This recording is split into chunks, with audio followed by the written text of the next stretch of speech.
HIV exposure का यदि 17 दिन हो चुका है तो आपको क्या करना चाहिए और क्या नहीं करना चाहिए। सबसे पहले समझ लेते हैं कि यदि अनप्रोटेक्टेड अनजान व्यक्ति के साथ आपका फिजिकल रिलेशनशिप हुआ है तब भी आपको HIV हो ही जाएगा ऐसा नहीं होता। आपको HIV होने की संभावना एक बार की घटना से बहुत ही कम, जैसे कि 0.001 के करीब हो सकती है, और आप कुछ भी ना करें तब भी आप सिर्फ और सुरक्षित होने की संभावना 99.999% है। तो याद रखिए, डरे नहीं, पैनिक ना क्रिएट करें। दूसरी बात, सिम्टम्स के बारे में।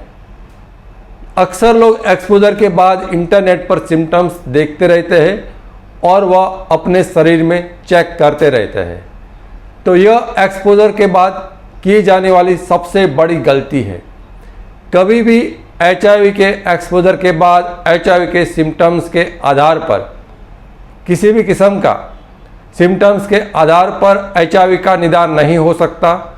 HIV का निदान सिर्फ और सिर्फ लेबोरेटरी की जांच के आधार पर हो सकता है। तो याद रखें, आप किसी भी किस्म के सिम्टम्स या लक्षण को अपने साथ ना जोड़ें। दूसरा सवाल, क्या 17 दिन के बाद एक्सपोजर के आपके 17 दिन बीत गए हैं तो आप कोई दवाई ले सकते हो जिससे HIV को रोका जाए? तो इसका जवाब है ना। आप एक्सपोजर के 3 दिन बीत जाने के बाद दुनिया की किसी भी किस्म के दवाई का इस्तेमाल कर आप HIV को नहीं रोक सकते।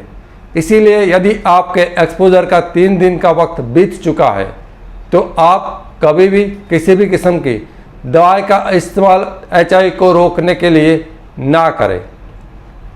अगला सवाल, क्या तो 17 दिन बीत गया है तो इस समय पर कोई टेस्ट हो सकती है जिससे हमें पता चले कि HIV हुआ है या नहीं हुआ?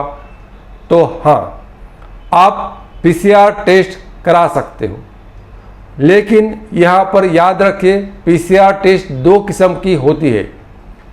एक है क्वालिटेटिव टेस्ट और दूसरा है क्वांटिटेटिव टेस्ट। क्वालिटेटिव टेस्ट का मतलब ये होता है जो HIV के निदान के लिए इस्तेमाल होता है और रिपोर्ट में HIV डिटेक्टेड या तो नॉट डिटेक्टेड लिखा पाया जाएगा। लेकिन बहुत बार लोग ऐसी गलती कर देते हैं कि वह PCR का जो वायरल लोड का रिपोर्ट है या तो क्वांटिटेटिव टेस्ट है वह टेस्ट करा लेते हैं। लेकिन याद रखिए, HIV का निदान के लिए यह क्वांटिटेटिव टेस्ट या तो वायरल लोड का टेस्ट पहली टेस्ट पर इस्तेमाल नहीं कर सकते। आपको ये HIV का निदान करने के लिए मददरूप नहीं होने वाला। तो आप सिर्फ और सिर्फ यदि निदान के लिए टेस्ट कर रहे हो तो हमेशा PCR क्वालिटेटिव टेस्ट का ही इस्तेमाल करें। क्वांटिटेटिव टेस्ट यानी कि वायरल लोड टेस्ट का इस्तेमाल ना करें। यह टेस्ट की कीमत क्या होती है? ये टेस्ट की कीमत विभिन्न लेबोरेटरीज में अलग अलग हो सकती है। इसका रेंज हो सकता है टेस्ट का 1000 रुपये से लेकर 4000 रुपये तक का। क्या ये हर लेबोरेटरीज में उपलब्ध होती है? तो नहीं, हर लेबोरेटरी में उपलब्ध नहीं होती, कुछ ही लेबोरेटरीज में उपलब्ध होती है। लेकिन यदि आपकी ब्लड बैंक या आपकी लेबोरेटरीज के अंदर यह टेस्ट नहीं हो रहा है तो शायद वो लोग आपका सैंपल कलेक्ट कर किसी और लेबोरेटरी में टेस्टिंग के लिए भेजने में मददरूप हो सकते हैं। क्या यह टेस्ट गवर्नमेंट की ICTC सेंटर्स में होता है? तो नहीं, यह टेस्ट गवर्नमेंट की ICTC सेंटर्स में HIV के निदान के लिए नहीं होता। इसलिए यदि आप टेस्ट कराना चाहते हो तो आपको प्राइवेट लेबोरेटरी से टेस्ट कराना रहेगा। यदि आप इतना पैसा खर्च नहीं करना चाहते और या आपके वहाँ पर लेबोरेटरी में टेस्ट उपलब्ध नहीं है तो आपके पास दूसरा विकल्प क्या रहेगा? तो दूसरा विकल्प यह रहेगा कि आप 45 डेज़ के बाद आप अब HIV कॉम्बो या तो HIV DO टेस्ट करा सकते हो यह टेस्ट भी सिर्फ और सिर्फ प्राइवेट लेबोरेटरीज में उपलब्ध होता है, गवर्नमेंट लेबोरेटरीज में उपलब्ध नहीं होता।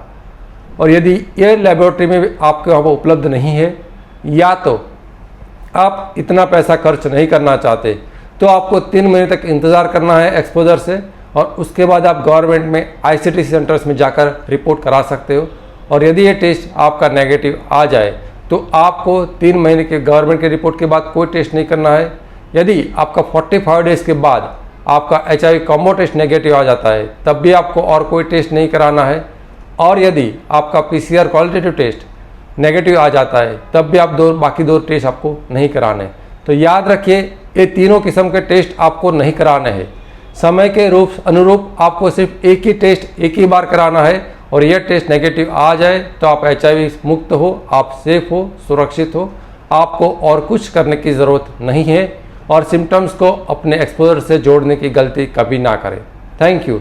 मैं डॉक्टर केतन रणप्रिया, HIV/AIDS स्पेशलिस्ट, और हमारा उद्देश्य है कि HIV एक्सपोजर से जुड़े हुए जो भी सही जानकारी है, जो फैक्ट है, साइंस के आधारित है, लोगों को अपनी भाषा में समझ में आए, उतनी सरल भाषा में समझाकर एक्सपोजर के बाद जुड़ा हुआ जो डर या दर्द जो है उसको दूर करना है।